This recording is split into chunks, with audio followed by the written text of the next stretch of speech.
जय Hind. New study 24 में आप सभी का स्वागत है।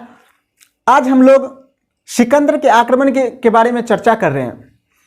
सिकंदर के आक्रमण के बारे में पढ़ने से पहले हम लोग जस्ट पीछे के वीडियो में चर्चा किए थे धनानंद के शासन के बारे में, और देखे थे कि धनानंद के ही शासनकाल में सिकंदर का आक्रमण हुआ था। यदि आप नए हैं तो आप चैनल को सब्सक्राइब जरूर करें।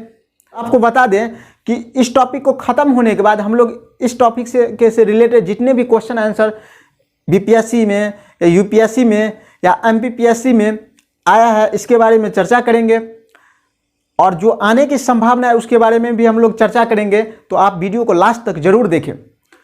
सबसे पहले हम सिकंदर के थोड़ी इतिहास के बारे में देखते हैं। तो सिकंदर के जो पिता थे वो मकदूनिया के शासक थे, और उसके पिता के नाम फिलिपिन द्वितीय था। उसकी ज्ञान की प्राप्ति अरस्तु के द्वारा हुआ था। जब सिकंदर उसके पिता की मृत्यु हो जाती है तो सिकंदर क्या करते हैं, गद्दी पर बैठते हैं। गद्दी पर बैठने के उपरांत वो एशिया पर विजय प्राप्त करने के उद्देश्य से वो माइनर तुर्की पर विजय प्राप्त करते हैं। विजय प्राप्त करने के पश्चात वो इराक पर विजय प्राप्त करते हैं। इराक पर विजय प्राप्त करने के बाद वो ईरान पर विजय प्राप्त करते हैं, और इसी उद्देश्य से उसमें विश्व विजय की भावना जगती है। और इसी के पश्चात उसने भारत के बारे में काफ़ी सुना रहता है कि भारत काफ़ी समृद्ध है, और भारत को लूटने के अलावा भारत से धन प्राप्त करने के पश्चात वो विश्व विजय की भावना रखते हुए भारत की ओर बढ़ जाता है। सिकंदर 326 बीसी में खैरब दर्रा पार करने के बाद भारत पर आक्रमण किया। तो आप इसे जरूर ध्यान में रखिएगा। यदि इतिहासकार के बारे में देखें तो डॉक्टर हेमंत राय चौधरी बताते हैं कि पश्चिमी भारत थे। अब पश्चिमी भारत समझिएगा, मानचित्र के माध्यम से देखिए, आपके स्क्रीन पे मानचित्र आ रहे हैं। इस मानचित्र के माध्यम से समझिए कि पश्चिमी भारत के जो पंजाब और सिंध प्रदेश थे वो 28 स्वतंत्र जनपद में बटे हुए थे। तो आप इसे ध्यान में रखिएगा। जब सिकंदर भारत आए तो भारत में बड़ा ही बेरहमी रूप से आक्रमण किया। यदि हम देखें तो अस्वक एक स्वतंत्र जनपद था, और ये यूनानी लेखक के अनुसार हम कहते हैं कि उसने वहाँ के सैनिकों को से युद्ध करने के पश्चात वहाँ के बहुत सारे पुरुष सैनिक की मृत्यु हो गई। मृत्यु होने के पश्चात वहाँ महिला भी युद्ध में भाग लिए, लेकिन सिकंदर महिलाओं के साथ भी बेरहमी से कत्ले आम कर दिया और सबको मौत की घाट उतार दिए। इसके बाद आगे बढ़ा तो तक्षशिला के शासक आम भी जो थे सिकंदर के सामने पहले ही घुटने टेक दिए। यदि हम लोग पोरस के बारे में देखें तो जो पोरस झेलम और चेनाब नदी के बीच में बसा हुआ था, झेलम नदी के किनारे सिकंदर के साथ युद्ध किया, लेकिन इस युद्ध में सिकंदर की चतुराई के सामने टिक न पाई, और उसके जो हाथी के सेना थे उसके कुछ सैनिकों को भगदड़ मचाने की वजह से वो पराजय हो गए। मगर उसकी साहस से प्रभावित होकर सिकंदर ने उसे अपना सहयोगी बना लिया। जब सिकंदर इसके बाद आगे बढ़ा, और आगे बढ़ने के बाद उसने ब्यास नदी की ओर आगे बढ़ा।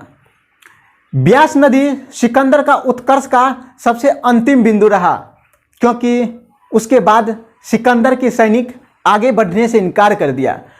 सिकंदर के कितना भी समझाने के पश्चात उसके सैनिक एक भी ना सुनी, जिसके वजह सिकंदर फिर पुनः सिंध प्रांत के वो बचे हुए भाग जो दक्षिण पाकिस्तान वाले प्रांत थे उस पर आक्रमण किया, और वहाँ भी कत्लेआम मचाया।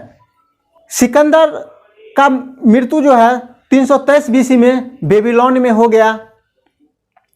सिकंदर के आक्रमण के परिणाम स्वरूप पश्चिमोत्तर भारत में अनेक यूनानी उपनिवेश जैसे कि निकैया, सिकंदरिया आदि का क्या हुआ, विकास हुआ।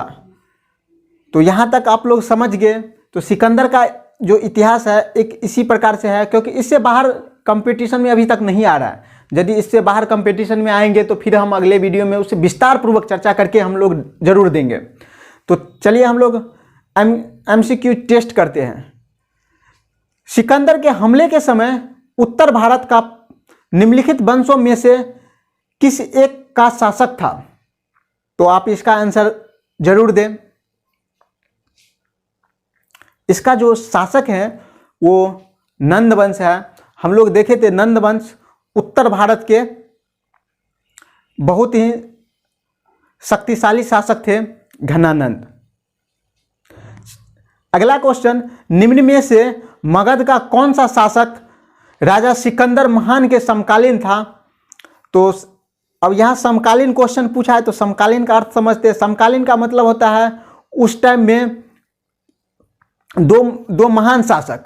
तो उस टाइम में जो दो महान शासक थे, तो सिकंदर के टाइम में जो एक महान शासक थे वो कौन थे? घनानंद।